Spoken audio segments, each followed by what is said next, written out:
우리보다 나이 훨씬 많은 아줌마들이랑 결혼해서 그 미국에서 같은 또래의 예쁜 한국 여자들이 나를 유혹한다고 생각해 보세요. 그러면 뭐 더 이상 말이 필요 없죠.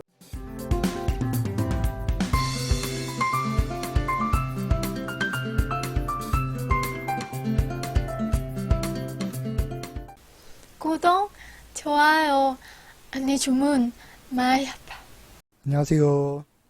오늘은 작년에 제 와이프가 수원역에서 좀 나쁜 베트남 남자를 만났던 일에 대해서 다시 한번 얘기를 좀 해드릴게요. 자세하게. 자, 이미 웬만한 구독자분들은 이 일에 대해서 다 알고 계실 거예요. 근데 제가 좀 다시 한번 디테일하게 이 내용에 대해서 좀 말씀드릴게요. 자, 먼저 제 와이프가 그 같은 동네에 살고 있는 러시아 언니랑 같이 수원으로 놀러를 간 적이 있어요. 자, 그리고 거기 수원역에서 외국 식당이 모여있는 그런 외국 식당가에 갔는데, 거기 러시아 식당에서 이제 근처 베트남 식당에서 일하는 종업원이 제 와이프한테 접근해서 좀 개수작을 부렸던 그런 일이에요. 자, 먼저 그 식당 종업원이 제 와이프한테 와서 이런저런 이야기를 하면서 좀 추근덕거렸대요. 그러다가 이제 고향을 물어봤대요. 자, 그래서 제 와이프가 뚜엔깡이라고 대답을 했어요. 그러니까 그 남자가 좀 갑자기 약간 멈칫거리면서 조금 뜸을 들이고 생각을 하더니 다시 서서히 간을 보는 그런 느낌이 들었다고 하더라고요. 자, 물론 같은 나라 사람끼리 외국에서 만나서 뭐 반가운 마음에 고향 같은 거 자연스럽게 물어볼 수 있죠. 자, 근데 그 제 와이프 고향을 얘기했을 때 이 남자가 뜸을 들이면서 간을 봤던 이유는 뭐 저희가 추측했을 때는 제 와이프 고향이 약간 업체 결혼과 동떨어진 그런 시골이었기 때문에 그 남자 입장에서는 제 와이프가 이제 업체 결혼자인지 아니면 뭐 유학생 출신 결혼자인지 그런 걸 잘 몰랐기 때문에 약간 간을 봤던 것으로 추정이 돼요. 그리고 이걸 뒷받침할 수 있는 이유는 결국엔 이 남자는 제 와이프한테 마지막에 본심을 드러냈어요. 여기 한국에 베트남 남자들 엄청 많이 있으니까 잘로 깔면은 베트남 남자 사귀기 쉽다. 그러니까 베트남 남자랑 사겨라. 그리고 여기 자기 식당에도 베트남 사람들 많이 오니까 주말 같은 데 놀러 와라. 그리고 언제든지 돈 없어도 놀러 와라. 자기가 공짜로 다 주겠다. 그리고 일하고 싶으면은 자기가 일자리도 소개해 주겠다. 뭐 그런 식으로 좀 개수작을 부렸다고 하더라고요. 자, 여기서 좀 짚고 넘어가야 할 게 뭐냐면, 자, 사실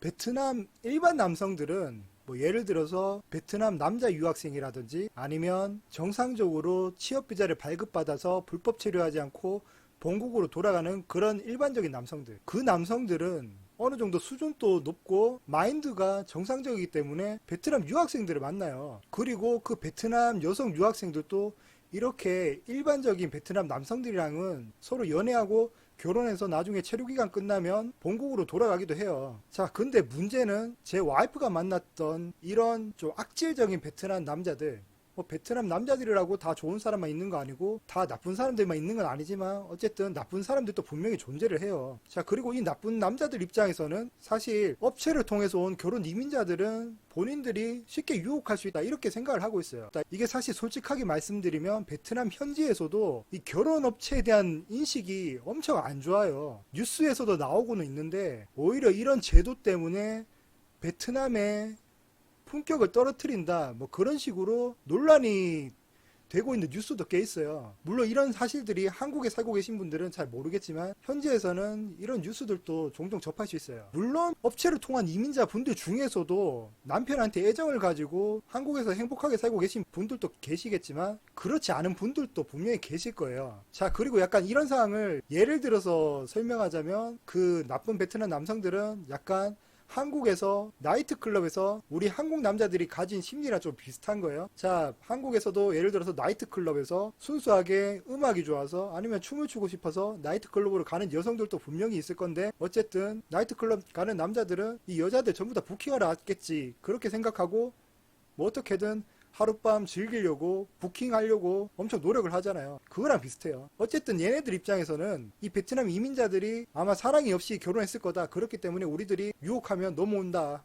그리고 이 중에서 만약에 국적을 취득한 여성이 자신과 재혼을 해준다면 본인 역시 한국에서 합법적으로 체류할 수 있는 그런 기회가 생기는 거기 때문에 더 적극적으로 유혹하는 경우도 분명히 있어요. 그리고 이런 통계에 대해서는 여러분들도 이미 다 알고 계실 거고, 그리고 정말 솔직하게 말하면 분명히 사랑보다는 경제적인 이유로 그 본인의 가족을 부양하기 위해서 약간 희생하는 마음으로 한국에 오시는 분들도 분명히 계세요. 자, 우리 한국 사람들끼리도 결혼해서 바람피는 경우가 꽤 많잖아요. 당연히 만약에 사랑이 없이 이렇게 외국 땅에서 힘들게 살아가고 있는 이민자들 입장에서는 자국에 말이 잘 통하는 매력적인 남성들을 만나면 이게 외도의 유혹에 더 쉽게 빠질 수밖에 없는 환경이에요. 뭐 입장 바꿔 생각하면 너무 당연한 일이죠. 우리가 뭐 어디 저기 뭐 미국 같은데 우리보다 나이 훨씬 많은 아줌마들이랑 결혼해서 그 미국에서 같은 또래의 예쁜 한국 여자들이 나를 유혹한다고 생각해 보세요. 그러면 뭐 더 이상 말이 필요 없죠. 그리고 이 이민자들이 한국에서 살다 보면 뭐 직장에서나 아니면은 뭐 종교 활동을 통해서나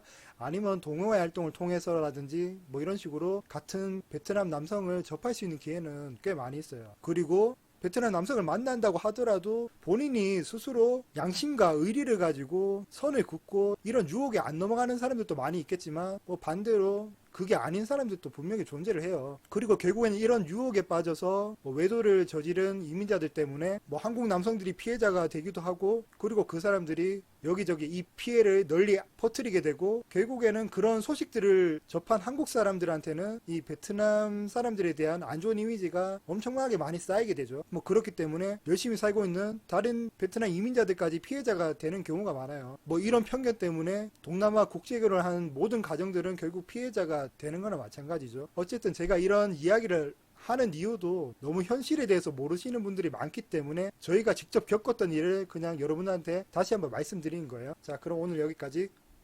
안녕히 계세요.